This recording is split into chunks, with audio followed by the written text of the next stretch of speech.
I've been reflecting for a long time about what does the Dharma, what does a meditation practice have to offer us as we face such profound collective displacement.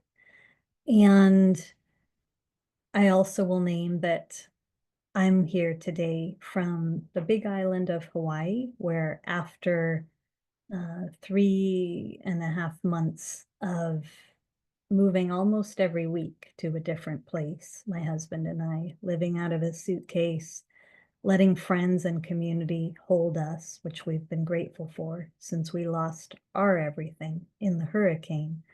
We are being sheltered here by community this winter, and it's a godsend. It feels really, really um, uh, good to ground a little bit, and I still feel the reverberation of total displacement.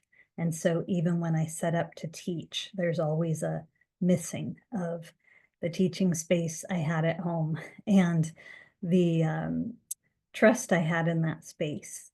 And I'll also just share with all of you that we've been here for 2 weeks, and we flew out of Los Angeles on the morning that the Palisades fires first began.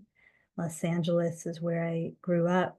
Los Angeles is where a lot of our loved ones live. And so since we've been here, we've had 1 foot here and 1 foot in California, helping so many people there that we know to navigate finding places to go, to navigate what are the first steps when we lose our home, to navigate how do we reach out to FEMA. Alongside this, I want a presence for all of us because I know we're in different stages of grief. The intensification of displacement on our world right now. The beginning this week of the dislocation of so many immigrants, something that I'm feeling sort of sick to my stomach about in this country. And I want to dedicate my practice today to all who are being impacted most directly by that move on behalf of the US. Okay, so my motivation for being here is to acknowledge in the aftermath of the California fires the usefulness to come together in community, to drop a little bit into the spiritual invitation of this time, and to acknowledge displacement on so many levels that might be impacting you and yours, and certainly your heart directly and indirectly, from the fires to climate crisis in general, to wars, to all who are incarcerated, to animals and the more than human realm displaced by the environmental aspect of the poly crisis we face. I could go on. There's so many layers to this. So shall we center? Please find a really comfortable position, okay? Just sitting upright. My path is Zen Buddhism, so I'll guide us in a practice today that will begin with bringing awareness to how we take our seats. And in Zen, we talk about while life is ever changing, always changing, always in flux and movement in ways we cannot imagine. We have the choice in every moment of this human existence to rest in presence, to return home to the sacred ground of presence, to bring care to how we take our seats. So just if you can find a way to sit right now that feels kind to body and mind, okay? And let's allow the eyes to rest, either closed or in a soft, a gentle gaze. Become aware, if you will, of gravity, just the relationship between your pelvis, your root, your hips, your sacrum, and gravity. One of my teachers refers to gravity as a sacred force, always calling us home.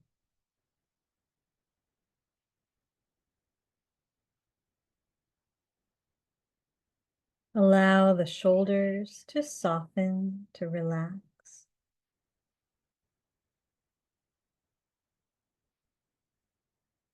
And just play, if you will, with the invitation for a moment to settle into strong back, soft heart.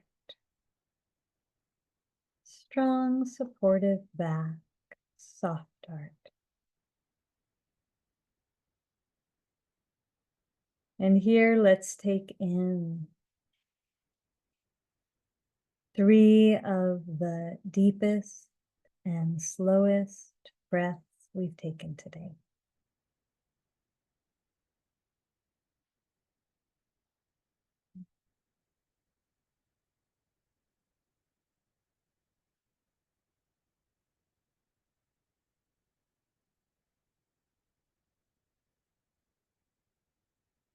Feeling the air as it enters your body, fills your body, and leaves your body.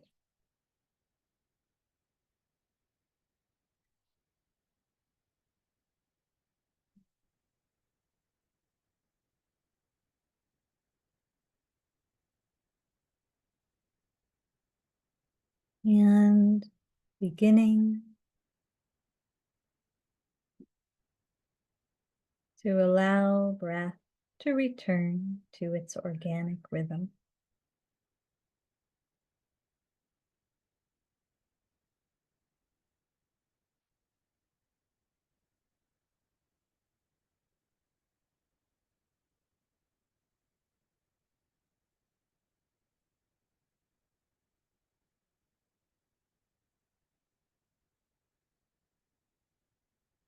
Very softly, maybe finding a place in the body where you connect with most ease to the breath.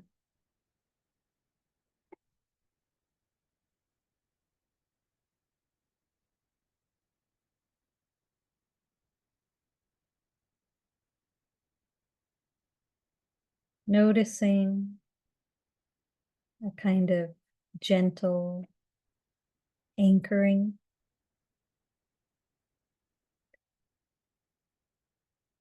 that awareness of breath which lives in the moment provides.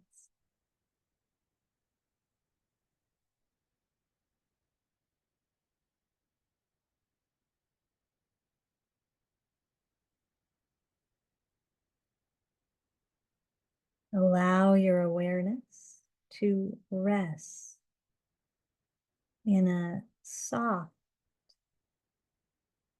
tripod of breath, body, and deep listening for this meditation.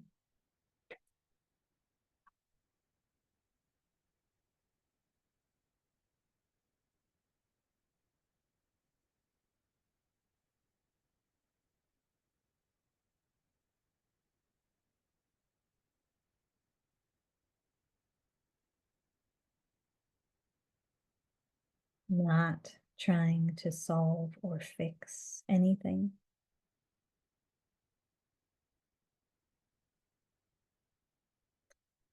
Nothing to change, nowhere to get to. Just being right here, fully with what is intimate. And as you rest in listening, just notice, allow yourself to sense and feel.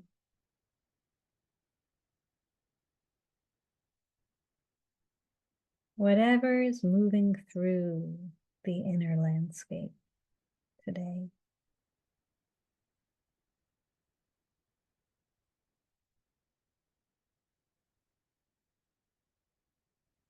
Perhaps emotion, energy in motion in response to the topic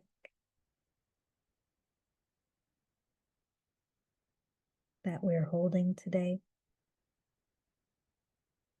Perhaps layers of sensation, noticing thoughts without giving them too much interest.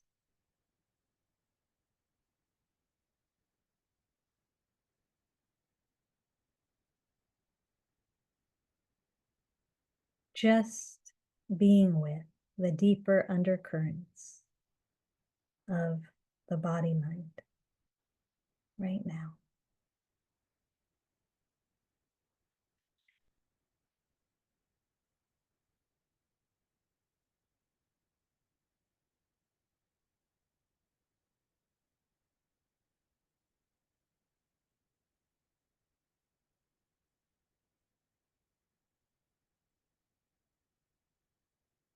Meeting whatever is with open curiosity rather than judgment, and being curious about where this physical body ends and the space, the world around you begins.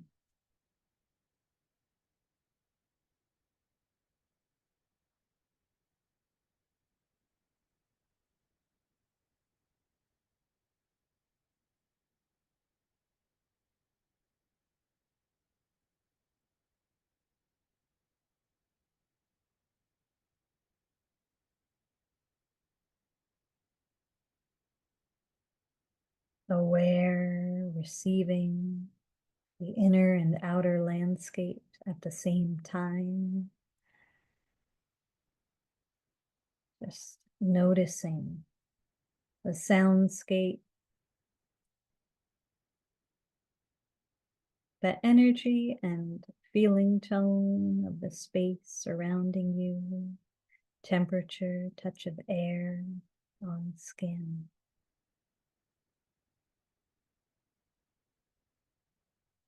A felt sense of sitting here together,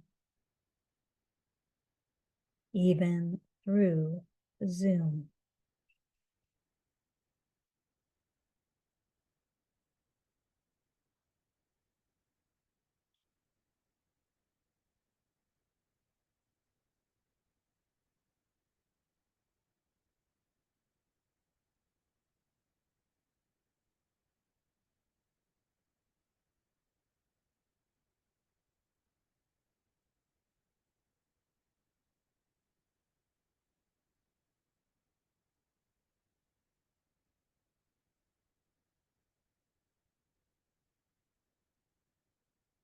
Softly supported by breath, body, deep listening within and out.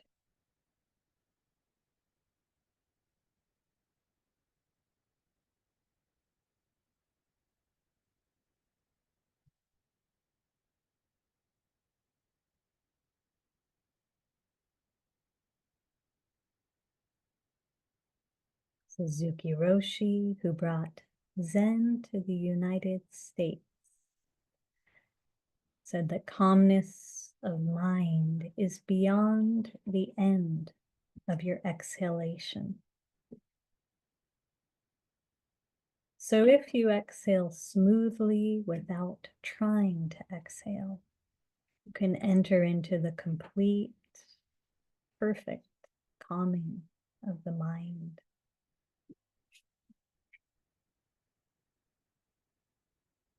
In every breath, I like to say there is a rest, and it's the exhale.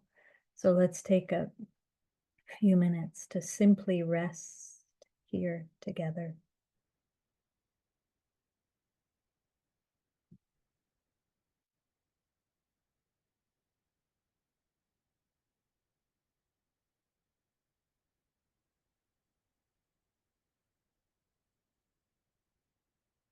Nowhere to get to, and nothing to strive for. Bringing curiosity to the sacred ground of being that is right here, right now.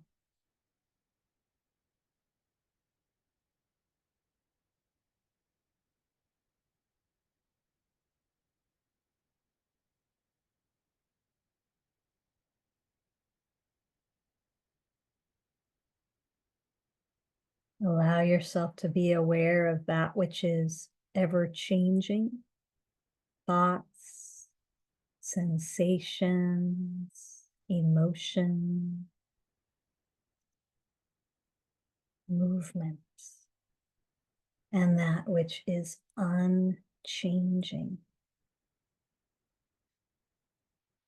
Awareness itself, the consciousness animating us.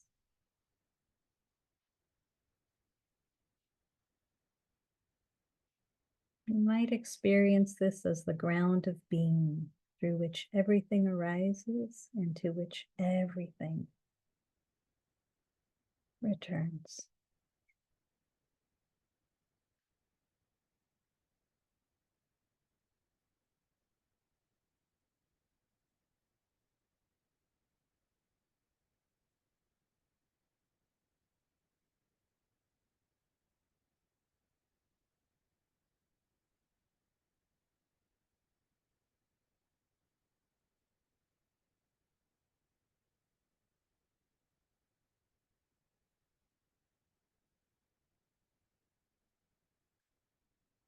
Allow yourself to notice the kindness in allowing a little more space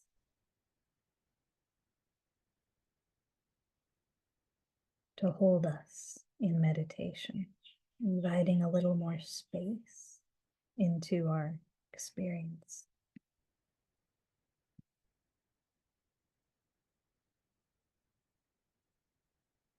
Remembering spacious awareness as a place we can come home to moment by moment by moment.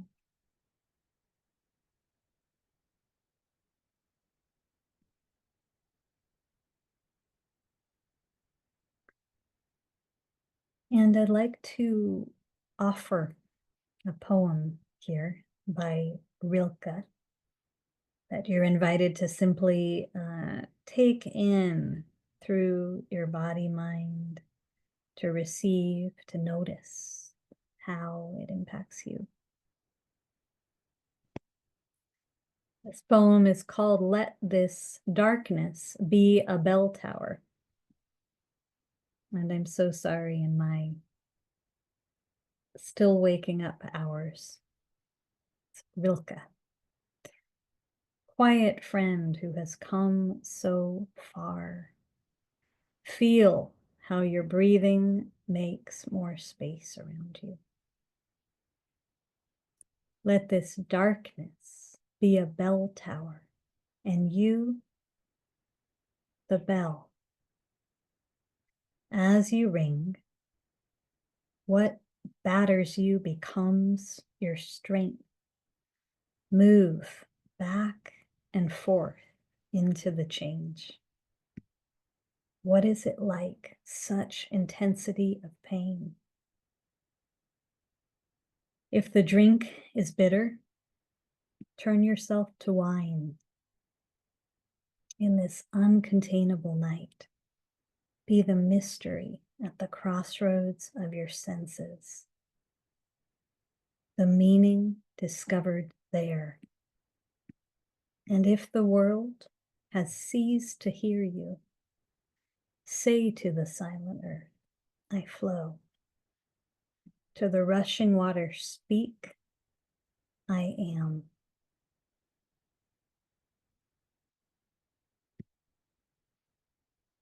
Let's all take in one more deep breath together, inhaling into the center of your belly.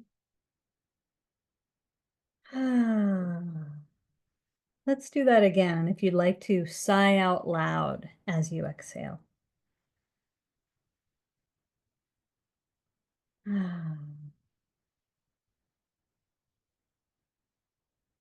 Please gently open your eyes. And as we transition to some reflections that I'll share, and then I'll open it up to have you get a chance to share a little bit with each other, ask some questions. I encourage anyone who wants to be on the screen to do so.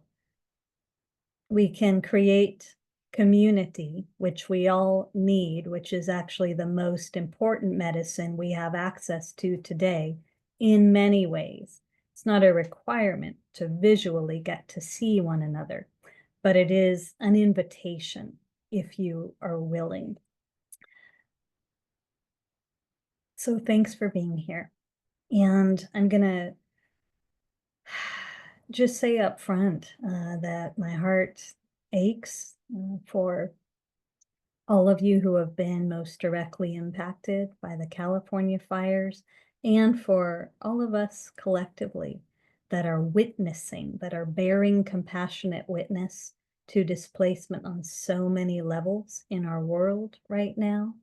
And also the kind of displacement that I think is a sort of psychic, emotional, and psychological experience of witnessing so much rapid and accelerated change that feels beyond our control in our world right now due to the acceleration of the polycrisis we are facing.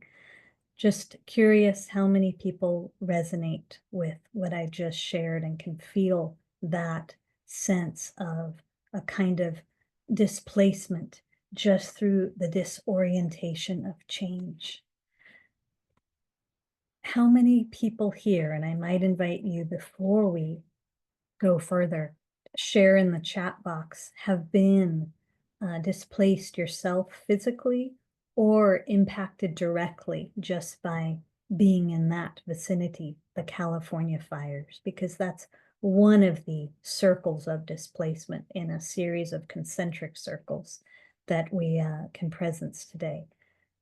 Maybe show of hands, many people who have been directly impacted and bearing witness. Yeah, and so many of us have loved ones. And so when Mark and I, well, I'll share this.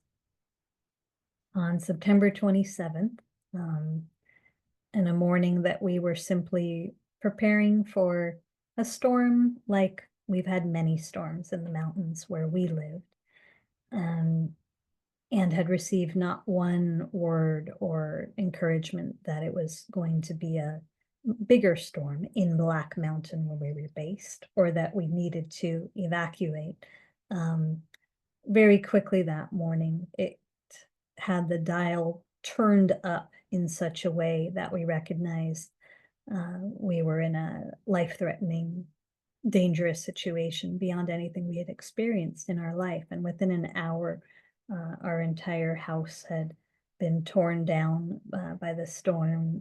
We narrowly escaped. Many of you know I got taken under, trapped, and tumbled in the mudslide and flood, and managed to escape and managed to live through that. And that's extraordinary. And I'm still recovering. My husband is still recovering from a life experience we couldn't have imagined in this lifetime, which included our personal displacement and included the bearing witness to our entire region changing shape and form. And still today, they are devastated. When we left the East Coast in the middle of the fall, after family and friends had sheltered us there a different place each week. So we lived out of suitcases for a long time until 2 weeks ago when we landed here.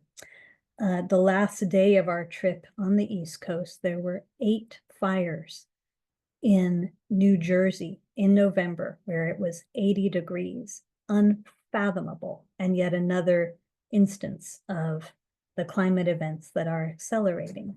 And when we went to California, where we first landed, there was an atmospheric river arriving, which invited us to change our course. And on our final day in Southern California, in LA, we witnessed through the windows of the plane we were about to take to Hawaii, the start of the Palisades fire. So I want to just offer humbly, there might be some supports I can offer to those of you here through the gems that I've harvested and the practices that have supported us so deeply this fall. There is no better preparation for the changes we are facing than an embodied meditation practice from my perspective. I'll remind us that on one level, certainly we can meditate as a way of grounding ourselves, centering ourselves, knowing how to come back to the moment. That is the first layer of wisdom, that practice of presence. And because I don't know many of you, I'll remind us that those practices can take many forms. But on the deeper level, a meditation practice prepares us like nothing else can for change.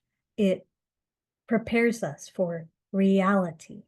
It prepares us for death and dying.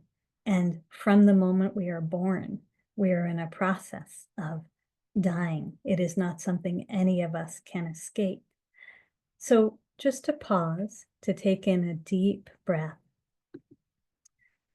to really ground yourself in your listening as we go forth. As I share, I want to name that grief is a really, really unique feeling. I think different than all other emotions. Someone who's navigated a lot of grief in this lifetime, and the encouragement I have for those of you who are present to grief, either of what you're personally bearing witness to, what we're bearing witness to globally, both, all of it, is that there's a middle way to find where we can honor grief. We cannot avoid or numb ourselves out or anesthetize grief. It is not useful. We have to metabolize grief, but we can also recognize that grief is a portal to the truth of impermanence, the way things actually are, fleeting, impermanent, here for only a moment and then gone. And so how do we find our way in this reality of impermanence being truth? How do we find our way in this reality, especially when many of us have been conditioned, as I noticed in the world I was growing up in when I lost my dad at age 11, that it wasn't a paradigm which recognized or honored grief. And I'm speaking of the dominant paradigm right now. It was a paradigm that almost you should turn away entirely from the descent, from contemplating death, when in Buddhism, true aliveness and actually joy alongside grief, joy and grief as two sides of the same coin of vibrant aliveness and personal and community resiliency, comes from recognizing reality. So many people today are acknowledging, I'm now seeing changes that we had heard would happen in our world, but they're happening faster than expected. Change makes us uncomfortable. And all the things that have made us feel secure externally, that have kept us feeling safe or in a sense of consistency are gone, it makes us really uncomfortable. Many of you know that, as I do, from direct life experiences. But there is no ground underneath what we think of, what we've thought of as solid. There is no ground underneath what we've thought of as solid. That's an illusion, and that's a good thing. Because if it was all stuck, there would be a deadness to life rather than a vibrant aliveness. In the moment that Mark and I watched our home get taken away and dissolved in ways we could never have fathomed in a period of time that was so quick, it was almost a snap of the fingers. And in the time that I got tumbled down beneath my house in the rubble and nearly died, there was both shock and there was also a sense of freedom. This is a freedom of the heart I'm speaking of, freedom to recognize reality. Reality is that there is no solid ground beneath us. And so from this place, we get to remember.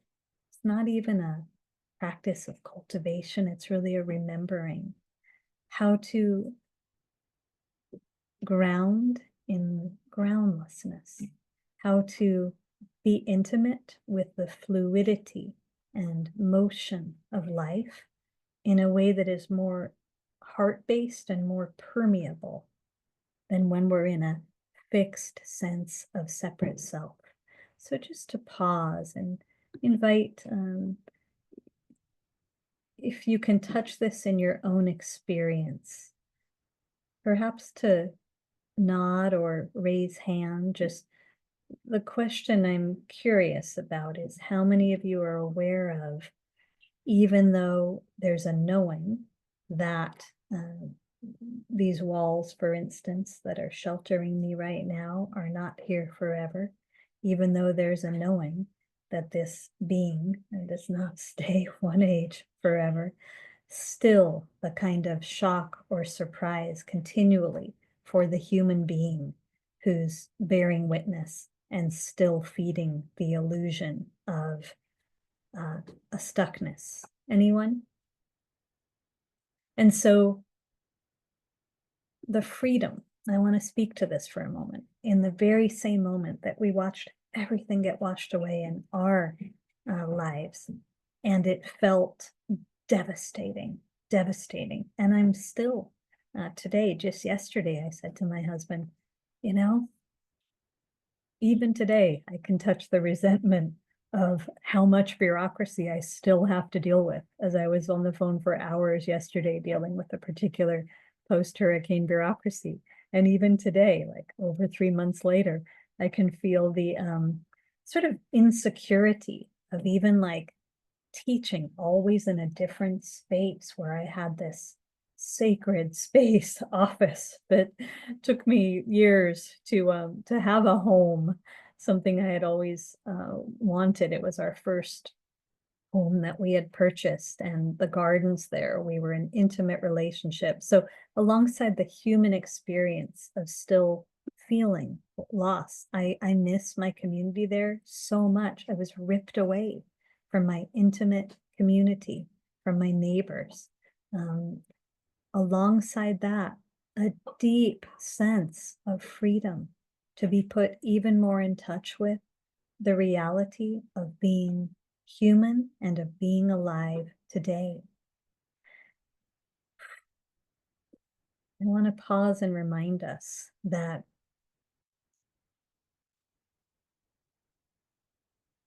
there is an opportunity to come home, to be home, to reorient ourselves to home as a living moment by moment practice instead of a fixed static place.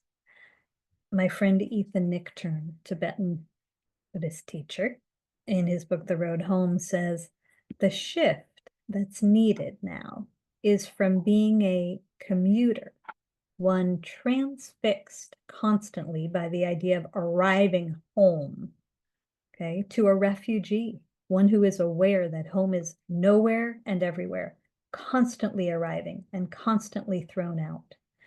He says, so often our idea of home is whatever we hope will magically be waiting for us after the current disruption. So for instance, like something's off, but once that's back in balance, or once I attain that thing, or once I've made more money, or once I've fixed my health, then I can come home. And actually, in that, home becomes like a shifting mirage, okay? In a, he says, increasingly repetitive desert. Practice invites us to live home as a verb. Practice invites us to live community as a verb. Wherever we are, we have this capacity. Wherever we are, we have the ability to recognize and remember how to be held by interconnection. This is truth, the interdependence and our place here. In my experience of losing my home, was reminded that home can both be a place that nurtures us and shelters us and keeps us safe. And it can also be a place that we are allowing to support the sense of separate self. Some habit patterns that each of you might have connected to your home, your habits there. Some ways that home, as this thing that I have separate from my neighbors, and I want to say specifically in my witnessing of our orientation to home in the United States, for instance, there's a very individualistic sense, like my home. Do people know what I'm pointing to with that?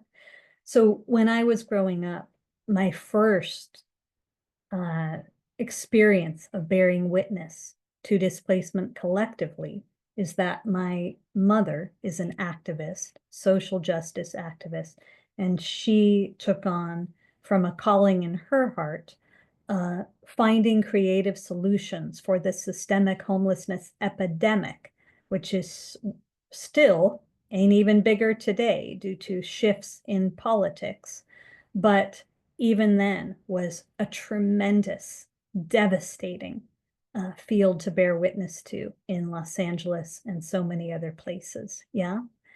And so I'm going to repeat what I said a few minutes ago.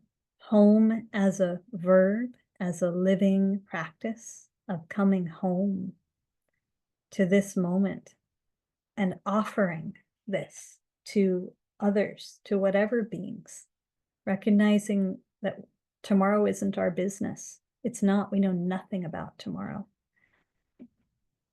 Home is now. Community is now. Community is a choice, is a practice. And I also want to acknowledge with compassion in my heart how many people have less of a felt experience of community than others. And one of the things that I've been grateful and privileged for in our aftermath of the hurricane is that we have been held by community. We don't take it for granted. It's a gift. So just notice how what I'm sharing is speaking to you.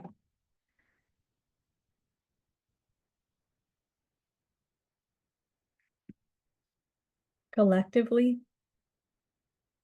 I'm aware that we are bearing witness to and will continue to so many instances of beings displaced on planet Earth, ranging from climate refugees to refugees of war, the homeless, those who are incarcerated, children being displaced right now in the United States, immigrant families and the child welfare system, animals displaced. And as we bear witness, I want us to take a minute, maybe rest your eyes in a soft gaze or close, to also be aware of perhaps in your own lineage, ancestry, certainly in our collective ancestry, the phenomenon of displacement. Here I am in the land of Hawaii. Our country was built on and through displacing indigenous peoples who had called these lands home for thousands of years. So maybe I think we've had a period of privilege in the United States where many of us have had a sort of illusion of security of place, but we're in changing times now. There's no way that I could have prepared myself for what happened in North Carolina. I don't think the human mind has evolved for that, but the preparation I had done is cultivating a deep and profound meditation practice. And what this offers us is the opportunity to really, not as a concept, not as an idea, as an embodiment, to trust reality rather than to fear, to love rather than to blame, to live, not to exist in a field of future existential threat. This is the business of living in the present moment, and this is the only preparation that there is, okay?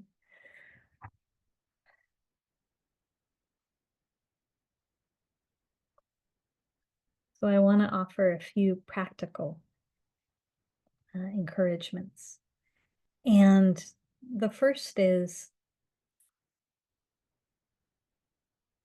as we're navigating this acceleration of change, to notice how easy it can be to go into not just stories of blame and division and finger pointing. It can be easy, right?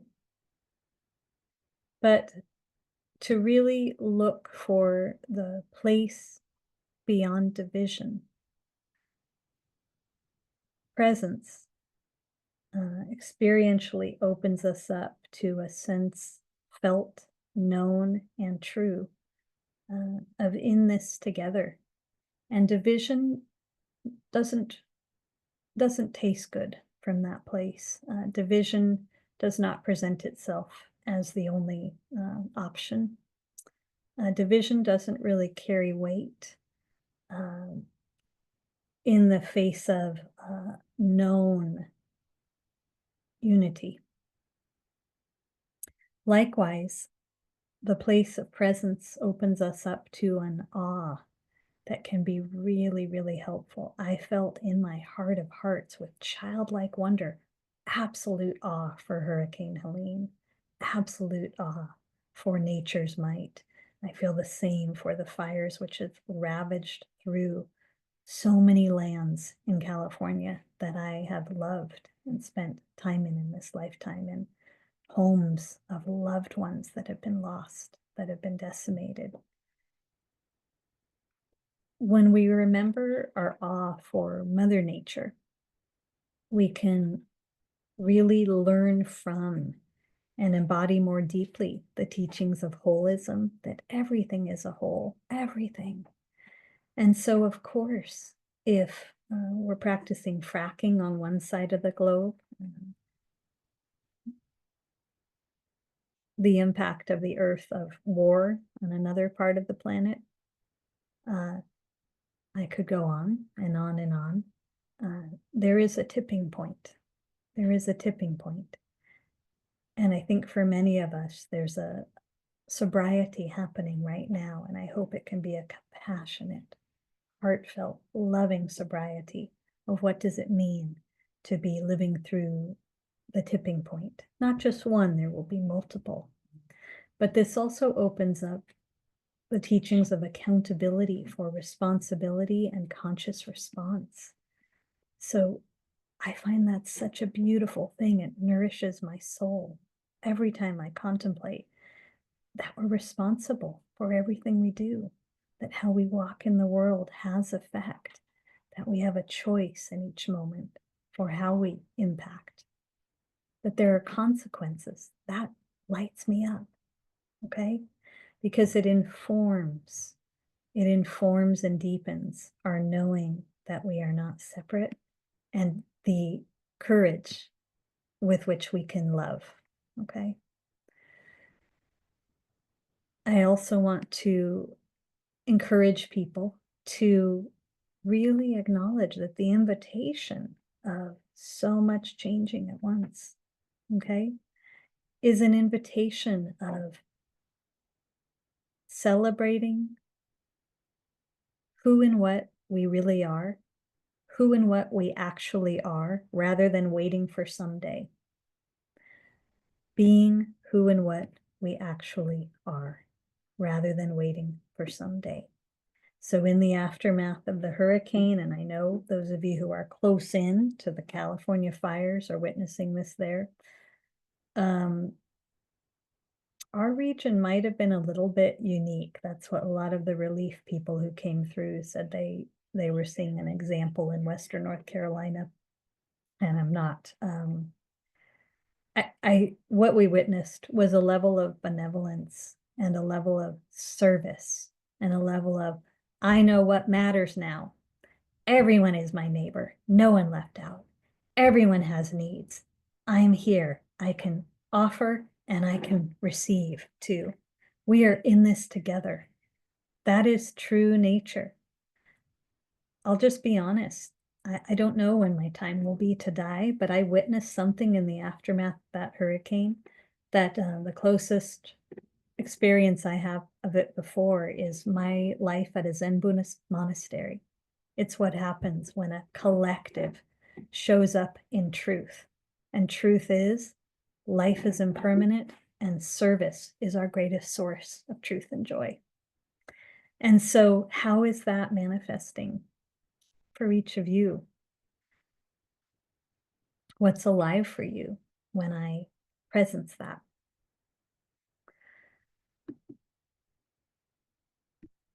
I noticed the invitation for people to plug in so many different ways. There was almost more what I would call the yin. I'm going to frame this as the yin and the yang together, and a little bit, and I know I'm just going to apologize if this language is not ideal for anyone, but a little bit of sort of the maternal and paternal response. But that there were ways more from the yin, like I was in an injured body after the hurricane. I could still attend to so many ways of being of service constantly by taking care of details, making sure people were fed, making sure we were keeping everything clean as we could. That is so important after a crisis. It feeds well-being and sanity, to taking care of small details that helped everything to not get stagnant. And then there are other people who are in stronger bodies and who could help with uncovering people from the rubble and getting on tractors and putting some of the roads back into place. We all have a place in service. Some people have more resources. They were able to dedicate to our GoFundMe, and some people could give $20, but it came from their heart, and it allows us to pay for a plane ticket to come to a place where people are sheltering us this winter. Every one of our efforts helps. You with me? So when I had the sense that I needed to just show up and hold a gathering on this topic, I first said, well, it has to be a day-long retreat because this topic is so vast. It's so vast. But I know in all practicality, people have a lot to attend to right now. I have relatives for whom we've just found places they can go because they no longer have a place in LA or have lung disease. They need to get out of the city. So I want to keep today short. I'm going to end these reflections with the poem, and then we invite people into breakout rooms before we come back to have period for questions and reflections. And what I'll say is, I think we can do breakout rooms in just pairs today. So I'm going to invite Amber, who's generously assisting today. Thank you for being of service, to just begin to prepare those rooms. And if anyone is choosing to be out of a breakout room, and you don't have to come on screen, but it is a really lovely invitation to connect with another human through a guided inquiry I'll give you, let Amber know in the chat box now if for whatever reason that's not for you today. And for everyone, this is a poem by Rashani called Unbroken. And this is a poet I came into contact with towards the end of last year that I'm really appreciating, okay? There is a brokenness out of which comes the unbroken, a shatteredness out of which blooms the unshatterable. There is a sorrow beyond all grief, which leads to joy, and a fragility out of whose depths emerges strength. There is a hollow space too vast for words, through which we pass with each loss, out of whose darkness we are sanctioned into being. There is a cry deeper than all sound, whose serrated edges cut the heart as we break open to the place inside, which is unbreakable and whole, while learning to sing.